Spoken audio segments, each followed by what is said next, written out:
Hello, my dear. Another day, another collective reading na naman tayo, my dear. Meron talagang nag-PM sa akin. Shout out dun sa nag-PM sa akin, ha? Sabi, dalasan ko daw ang pag-upload ng collective reading. Okay? So, eto na, my dear. Okay? Kasi sa mga in-upload ko daw, hindi daw siya naka-resonate. Hindi ko daw nakuha yung energy. Okay? So, tingnan natin, my dear. Another day, another collective reading na naman tayo. Hello, my dear. Tingnan natin kung energy mo na ba ito. Okay, tingnan natin, my dear. Tingnan natin. Another day, another collective reading. Tingnan natin. Message siya sa akin eh. Sabi niya, uy, dalasan mo naman yung pag-upload ng collective. Kasi hindi ka nag-upload lagi ng pangalan nito, hindi ka daw lagi nag-upload nung yung second half, first 15, lagi daw akong walang Aquarius. Pasensya naman. Okay. So we have here the energy of, anak ng tinapay, baka energy mo na nga talaga ito. So energy ng curse. Okay? My dear, mayroong galit sa'yo, kinukulam ka, ayan, okay, kita mo naman, unang-unang card, okay, may galit, uy, bakit ganon? Pakiramdam ko, hindi ikaw to hindi ikaw to, merong gumagawa sa'yo, okay, we have here katrabaho mo, my dear, okay, nakakasama mo ito. Ayan, nakakasalamuha mo, ayaw mag-focus. We have here the energy of collaboration. Ayan, nakakasama mo, posibleng katrabaho mo, kasama mo sa bahay. Ayan. Kakakaloka ito. Okay, so let's go tayo, my dear. Okay. In Jesus' name. Ay, kinokontrol ka niya, posibleng, ayan may marionette na energy, gusto kanya mapasunod. Okay, kinokontrol niya, may controlling na energy. Baka, it's either ginagayuma ka, palipad hangin, yung mga ganon, kinukulam ka, my dear. Yun nakukuha ko dyan. Okay, next. Next energy. Ay, ayan. Natural disaster. Parang gusto niya, my dear, na may mangyari sa yung hindi pinababalisa ka or something. Ayan kasi may although natural disaster naman siya, pero nararamdaman ko, my dear, na parang yun ang gusto niya mangyari, magkaroon ng disaster sa'yo. Okay? So, once again, this is a collective reading, my dear. Okay? So, sumasagap lang ako ng mga energy sa gilid-gilid. Okay? So, tingnan natin, my dear, additional message tayo. Galit siya sa'yo, my dear. Galit siya. I don't react when people mention you. Naka-move on ka na sa kanya actually, my dear, pero siya hindi pa rin siya nakaka-move on sa'yo. Okay? Galit na galit pa rin siya sa'yo, my dear. Tama yung nakuha kong energy kanina sa umpisa ng energy nitong curse na hindi, kasi posible, pwede ko naman, my dear, makuha na energy na ikaw yung gumagawa ng hindi maganda. Okay? Pwede ko naman makuha, my dear, na ikaw yung gumagawa ng hindi maganda. Pero no, nakuha ko, my dear, na galing to sa labas. Labas na energy to. Okay? So, ikaw, my dear, naka-move on ka na sa kanya. Kasi sabi mo dito, I don't react when people mention you. So, kung sino man to, my dear, na galit sa'yo, kinukulam ka, palipad hangin, or something, naka-move on ka na sa kanya. Naka-move on ka na sa kanya, matagal ka na naka-move on sa kanya, hindi ka na nagre-react pag nababanggit yung pangalan niya. Wala na, naka-move on ka na talaga sa kanya. Okay? Pero siya, hindi pa rin talaga siya nakaka-move on sa'yo. Okay? Tingnan natin. Next energy is, I hope that you can forgive me one day, okay? So, posible, my dear, na baka meron ka talagang nagawa sa kanya na something, okay? Matagal na issue, talagang posibleng nasaktan mo talaga siya, my dear, okay? Itong energy ng controlling dito na marionette, I think, my dear, binabalisa ka nitong tao na to, okay? Binababalisa ka niya. Okay, yun na nakukuha ako dito. Baka nagtitirik to ng itim na kandila or something. Ayan, nagpapabalisa siya. Okay, yun na nakukuha ako dito.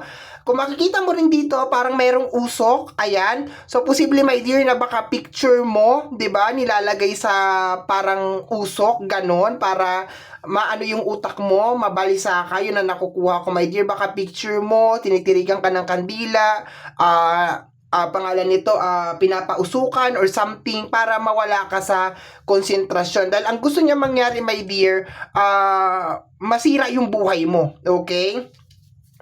I hope that you can forgive me one day. Gusto niya, my dear, mag-apologize ka sa kanya. Gusto niya mag-apologize ka sa kanya, humingi ka ng tawad sa kanya, aminin mo, my dear, yung kasalanan mo. Kasi posible, my dear, na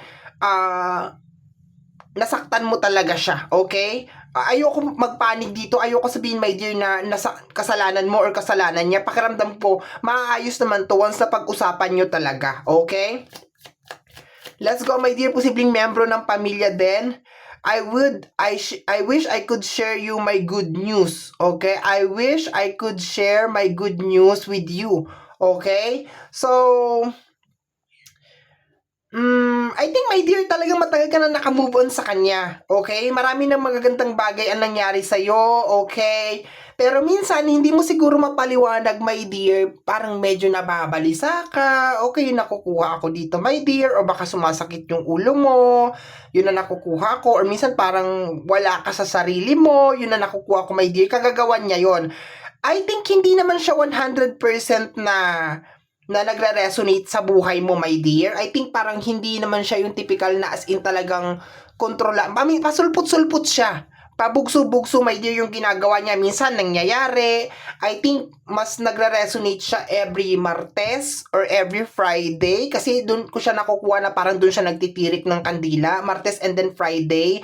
Nakukuha ko rin na minsan Linggo. Okay? Pag hindi ka makatulog ng Linggo, nakikita ko na parang nagtitirik siya ng gabi. Parang gano'n na nakukuha ko. Something gabi bago mag alas 12, yun na nakukuha ko. So, posibleng Martes at saka Friday, ayan, nagtitirik siya. And then, Linggo ng mga bandang alas 12, mga ganon, nagtitirik siya ng kandila. May picture siyang hawak, picture mo.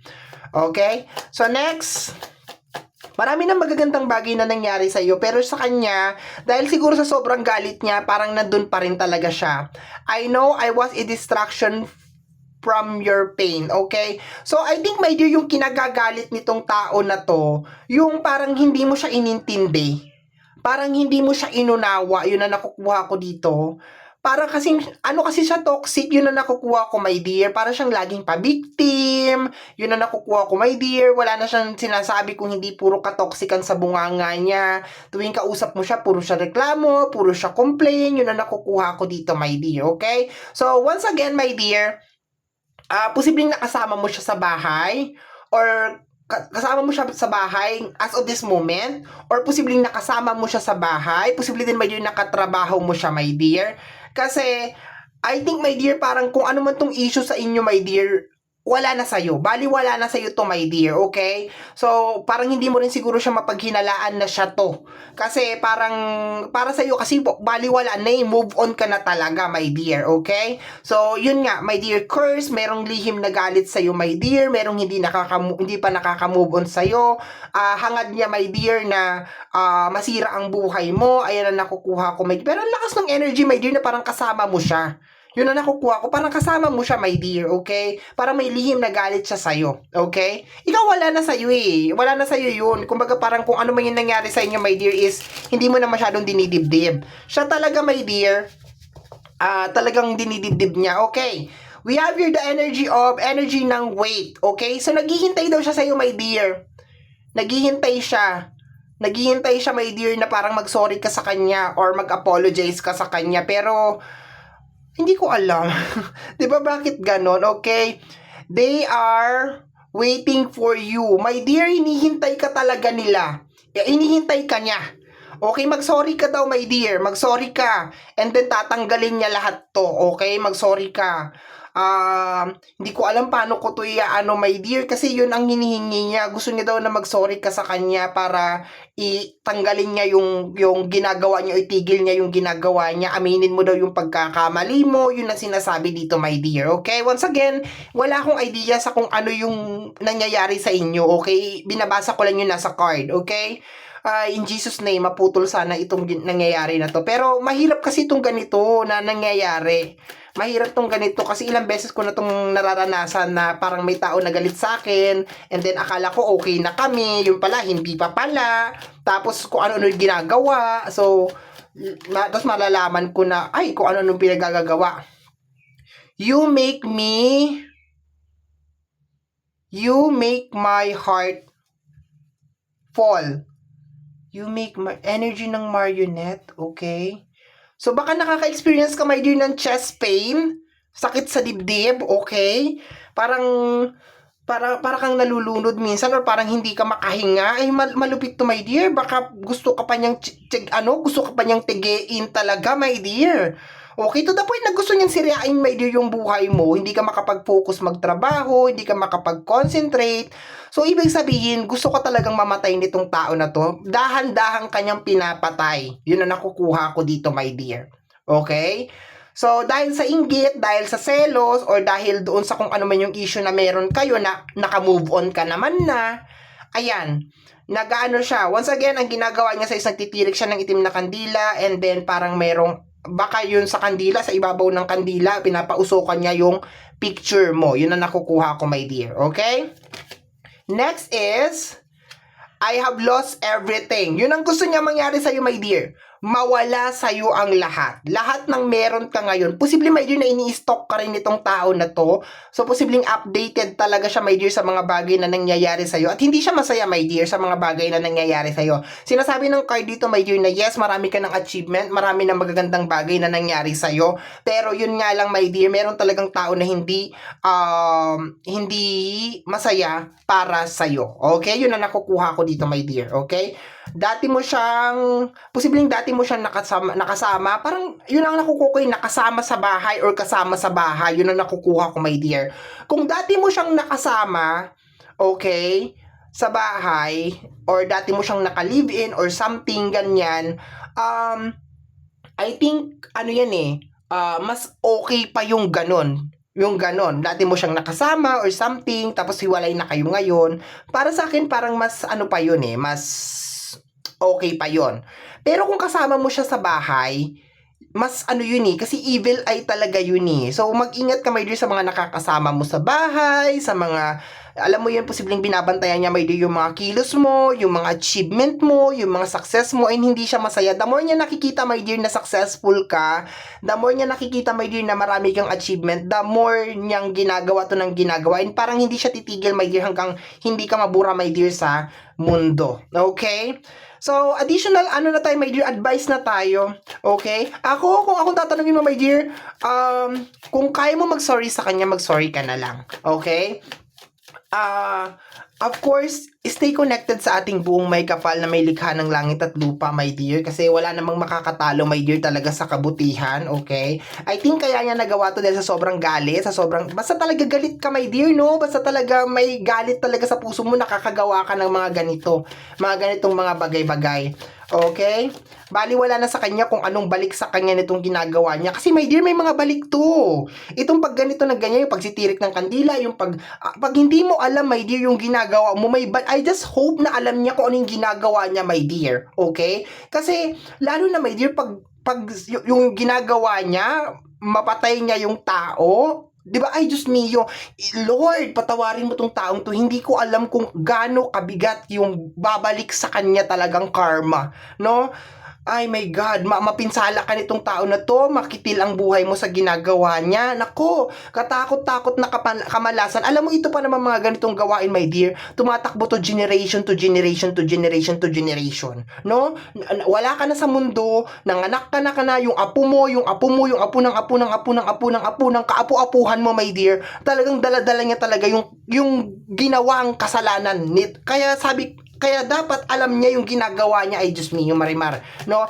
Hindi ko nila recommend yan na yung mga ganyan na minsan may mga magpupunta sa akin, nag-ano ka ba? Ay, no, no, no, no, no, no, no, patawarin mo. Kung may taong nakagawa sa inyo ng kasalanan, patawarin mo. Hindi solusyon yung ganyan na mangungulam-ngulam ka. Ay, naku, hindi yan kasalanan. Ay, hindi yan kasalanan. Hindi yan solusyon. Okay? The Three of Cups, okay, last shuffle na to, my dear. Posible nga talaga may third party na issue. Okay, posible may third party na issue. Okay, posible may third party na issue. Umiwas ka, my dear, sa mga third party. Okay, umiwas ka sa mga third party. Yung may mga asawa na. Umiwas ka sa mga ganyan. Kasi baka yung asawa nito, okay, ang gumagawa sa'yo. Umiwas ka daw. We have here the energy of the Hermit, okay, and the Seven of Pentacles, my dear. Okay, so energy ng Hermit is energy ng pagsisisi, okay? Posible naman, my dear, magkumpisal ka, okay? Ako naniniwala ako sa kumpisal. Punta ka simbahan, magkumpisal ka kay Father, okay? Sabihin mo yung mga kasalanan mo kung na-involve ka sa third party. Ayan, maganda yung ganyan para ma-cleanse ka, ma-heal ka, my dear. Regarding sa energy ng pera over here, okay? Baka na ano mo siya, nagamit mo siya na may kinalaman sa pera, my dear. Okay? Baka may mga issue na may kinalaman sabi ko nga sa iyo kanina, nagtatampo siya, my dear, kasi baka parang hindi mo siya inintindi. So, posibleng may kinalaman, my dear, sa pera. Baka pinagdamutan mo sa pera or baka kinukontrol mo siya na may kinalaman sa pera o yung issue, my dear, ng paghihiwalayan nyo or away nyo, my dear, may kinalaman sa usapin ng pera. Pero ang advice dito kasi, my dear, is, yun nga, ang una ko nakuha dito, my dear, is kung nagsisisi ka or parang merong Hermit na energy na nararamdaman ka dyan sa puso mo, posibleng, my dear, na pumunta ka sa simbahan, okay? Kung ayaw, I do suggest talaga magkumpisal ka kay Father. Yun ang nakukuha ko. Magkumpisal, mag-confess ka and everything. Manghingi ka ng patawad, manghingi ka ng prayers, mag-ask ka ng guidance, my dear. Yun ang nakukuha ko. And yun, mag-sorry ka. Mag-sorry ka, my dear, kung meron ka mang nagawang kasalanan. Kung kaya mo siyang kausapin, personally, or i-message siya, manghingi ka ng sorry. Yun, kumbaga parang, para magkaroon na ng closure, matapos na to lahat. Okay? Yun ang nakukuha ko, my dear. But, magdasal, my dear. Wag gantihan to, ha. Tigilan nyo yan. Ako'y nanggigigil sa inyo. Pag nalaman na kinukulam, papakulam. Wala nang katapusan niyang ganyan. No, my dear. Ang sukli, my dear, sa kasamaan ay kabutihan. Okay? Tigilan yan. Maski ako personally, hindi ko ginagawa yan. Maraming mga tao, my dear, ang galit sa akin. Maraming mga tao, my dear, ang ginagawa sa akin yan. Pero pinagdadasal ko na lang talaga sila, my dear. Wag gagantihan yung mga taong ganito. Okay? No, ipagdasal.